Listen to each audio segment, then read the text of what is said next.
hearing. So Shruta, Drishti. What's another one? No. Ayamanaha. By inference, by logic.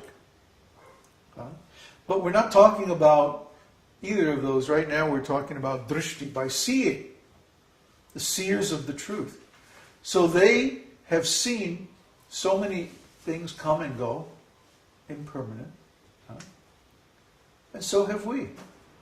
We've also seen many things come and go, including our body, our life, our family, houses, businesses, countries, economies, wars, so many things come and go in this world.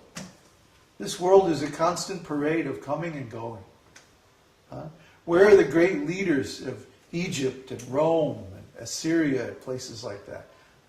Their bones are buried under the shifting sands. All ruins, all gone, finished. So many great kings, great cities, great wars being fought over what were thought to be great causes. Now it's all just dust. Similarly, this present civilization will turn to dust. Everything that we know, everything that we think we are attached to, it's all temporary. Try to understand. Only the self-realized souls are tattvadarshibihi. They have seen the truth. That same word is used in the 4th chapter, 439. Can anybody tell me what that says?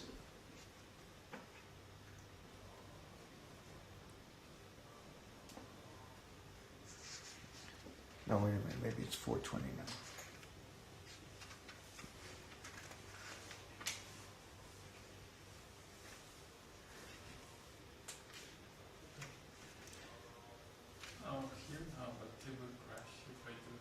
What's that?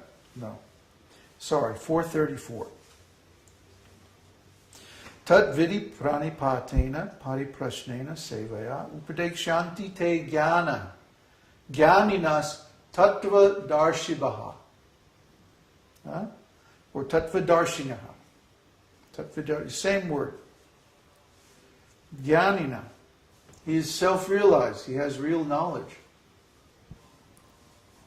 Tattvadarsinaha. Same word, just different tense of the verb.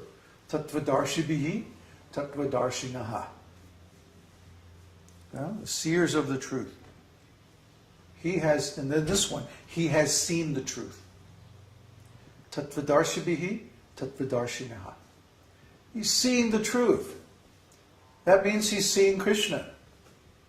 He's seeing the spiritual world. He knows.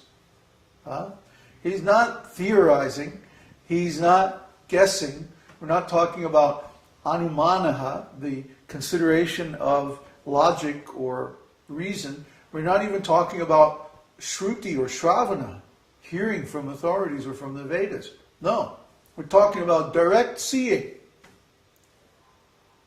Tattvadarshibihi, tattvadarsinaha, one who has seen the truth.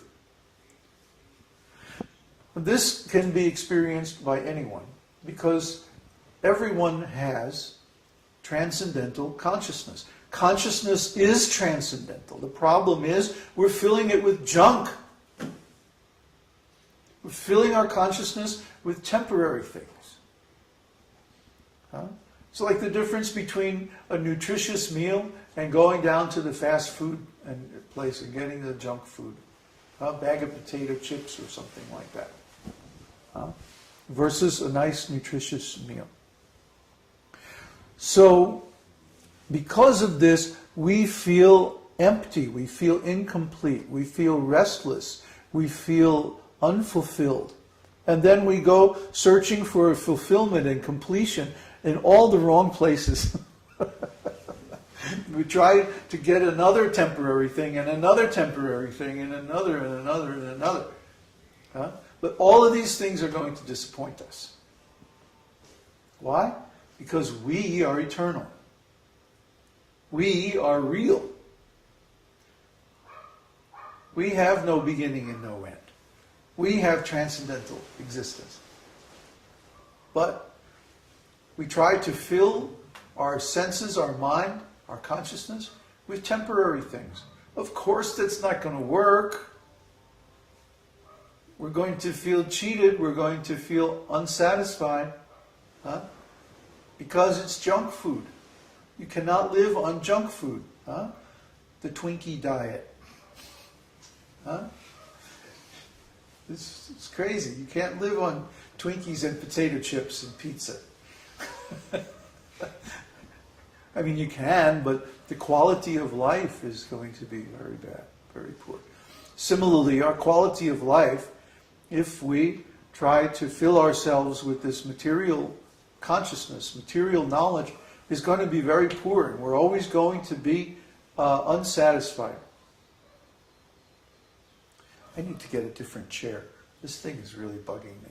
The yellow one? Well, not right this second, but next time we'll set up different. Oh. So why? Why do we keep doing this to ourselves? Hitting ourselves over the head with these material impressions. Because it feels so good when we stop. Go to sleep at night. Don't have to think about it anymore. I don't know. That doesn't make any sense to me. If we know, and Bhagavad-gītā and other Vedic scriptures tell us very plainly, if we know that our consciousness is eternal, and that we should fill our consciousness with spiritual sound vibration, spiritual impressions, spiritual thoughts, then why don't we just do it? Why do we continue to cling to this illusory material existence? It doesn't make any sense to me. It's like, duh? Why would anybody want to do that? But we see, and it always amazes me when I see this, that people are still, even though they claim to have read and understood Bhagavad-gītā, still clinging to these temporary things like family, home, political positions, money, and so many things like that. So, all right. Suppose that you can't understand this truth, you can't realize this truth, you can't give up your material attachments. Now what are you going to do? Well, Kṛṣṇa already gives that instruction in Bhagavad-gītā. He says, just love me with all your heart. Think of me all the time. But if you can't do that, then follow the rules and regulations of devotional service. It means get up early in the morning and chant, offer your food to Kṛṣṇa, follow the regulative principles, no meat eating, no intoxication, no illicit sex, no gambling. Cultivate the positive side of those, which is cleanliness, mercy, austerity, and become sober. Fill your mind with Krishna's instructions, meditate on them all the time. And Krishna says, oh, but if you can't do that, then what? Work for me. Work for me. And he spends 2 whole chapters of the Bhagavad-gītā, chapter 3 and chapter 5, talking about how to work for him. So this is why we're freaking everybody out. Okay? We have gone from talking about the theory that, okay, you're an eternal living entity and your consciousness is actually transcendental and spiritual, and you should be filling it with all this nice spiritual sound and subject matters and so on. We've gone from that to now we're talking about the practical part of it. How to work for Kṛṣṇa. All right, everybody has to work. No exceptions. Even the Brahmanas, the great sages, they work by advising others and giving instructions according to the Vedas. So everyone is working somehow or other in this material world. But we can work in such a way that our work is offered to Kṛṣṇa. All of our work is offered to Kṛṣṇa. Then, even though we're performing so many activities in this material world, it does not entangle us. That is the secret. So instead of working for yourself and you taking the benefits. You work for Kṛṣṇa and offer the benefit of your work to Kṛṣṇa. Kṛṣṇa becomes the beneficiary of your work. This is so simple. It's so powerful. But you can't do that if you remain independent. You can only do that as part of a devotional community. I mean, I suppose someone who is very experienced and knowledgeable, they might be able to do it independently. They would have to be very strong. Certainly, you cannot work for the system in a corporation and all of that, and live separately in a house designed for sense gratification and still work for Kṛṣṇa. That's just so pretentious. I mean, it's just ridiculous. Practically speaking, no one can do that. But you can join a spiritual community. You can